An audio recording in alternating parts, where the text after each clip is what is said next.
La création des communautés de communautés.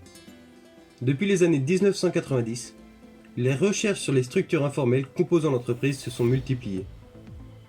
Les communautés ont pour objectif de rassembler des individus volontaires autour d'un objectif commun. On parle alors de communauté d'innovation.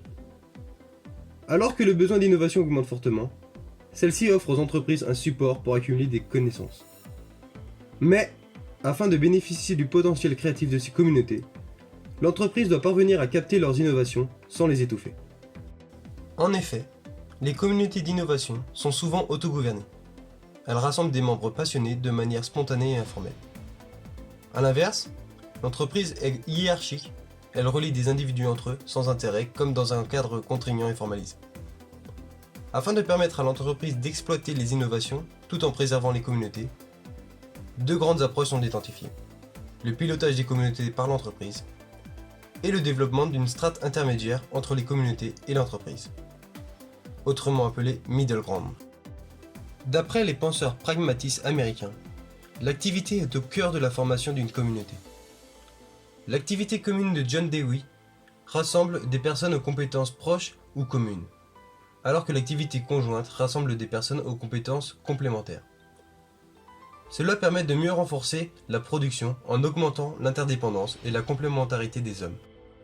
De plus, selon les pragmatismes, l'innovation est un processus social d'acteurs engagés dans une activité conjointe. Ils considèrent également la connaissance et l'action comme inséparables.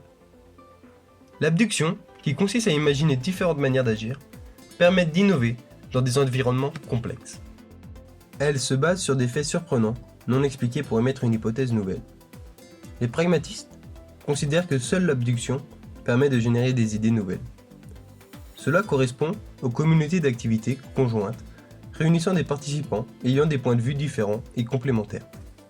Webco est une entreprise parisienne issue du secteur du e-commerce. Bien qu'elle ait été créée il y a moins de 10 ans, cette start-up a connu une hypercroissance qui l'a conduit à se structurer en différents services.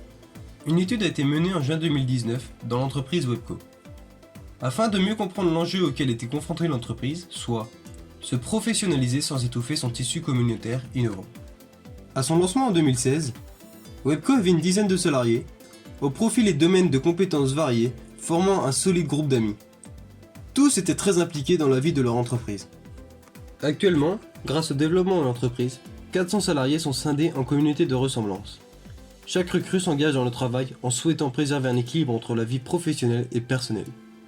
De ce fait, l'aspect familial de l'entreprise s'est perdu. L'objectif aujourd'hui est que l'ensemble du personnel forme une communauté partageant une même vision de l'entreprise, sans pour autant s'y sentir prisonnier. Diverses actions ont été mises en place dans ce but, comme la participation de salariés volontaires au processus de recrutement, pour s'assurer des valeurs de leurs nouveaux collègues. Mais également la mise en place d'un espace de détente pour la cohésion de l'entreprise, ou l'utilisation de la méthode OKR, Objectif Key Result, pour aligner l'ensemble des équipes sur un même objectif. La professionnalisation de Webco entraîne la formation des équipes métiers, comme par exemple les services informatiques. Celui-ci comprend des personnes liées aux opérations, des développeurs, des architectes, mais aussi des personnes à charge de la sécurité et de la qualité. Ce rassemblement de personnel, avec des compétences différentes, rend la communication difficile par moments. Le développeur a une culture orientée produit. A l'inverse, la personne des opérations va se concentrer sur l'approche client, c'est-à-dire le fait que le produit soit stable et qu'il n'y ait pas de bug. Afin de faciliter la collaboration et l'efficacité, Webco a structuré les équipes travaillant sur les fonctionnalités du site web en tribus, elles-mêmes composées de feature teams. Celles-ci sont composées d'une dizaine de membres de différents services avec une majorité de développeurs. Cette équipe fonctionne selon des méthodes dites Scrum, qui consistent à découper chaque nouvelle fonctionnalité du site web en micro-tâches. Ces tâches sont ensuite distribuées parmi les membres de l'équipe et agencées sur la semaine. L'objectif étant de pouvoir livrer la fonctionnalité dans les plus brefs délais. Les membres d'une feature team sont souvent regroupés sur le même espace de travail, ce qui crée un très fort sentiment d'appartenance à l'équipe d'innovation. Cependant, cela peut desservir à Webco lorsqu'il faut collaborer entre différents services. Il existe également des communautés d'innovation, comme les data scientists, qui entrent parfaitement dans cette définition. Ce métier émergent repose sur un ensemble de connaissances peu formalisées. Les profils recrutés sont des ingénieurs de grandes écoles, souvent docteurs en mathématiques avec une connaissance poussée en informatique. Chez Webco, cette casquette est endossée par Etienne. Celui-ci gagne toutes les compétitions de machine learning. Cependant, ce métier est encore perçu comme relativement déconnecté du reste de l'organisation. D'autres métiers émergent des startups en France, comme les user researchers qui sont chargés de recherche sur les consommateurs. Chez Webco, ils estiment que dans l'idéal, il faudrait un duo avec un user researcher et un data scientist dans chaque feature news. Cette symbiose permettra aux data scientists de gagner énormément de temps et de cibler leurs recherches. Pour faciliter la communication interne de l'entreprise, Webco a choisi d'utiliser le logiciel Slack. Ce dernier permet d'avoir des conversations informelles et spontanées entre les membres des différents services.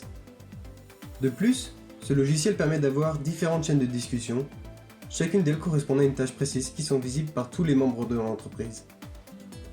Slack facilite également les regroupements transverses et interservices autour des sujets d'intérêt commun.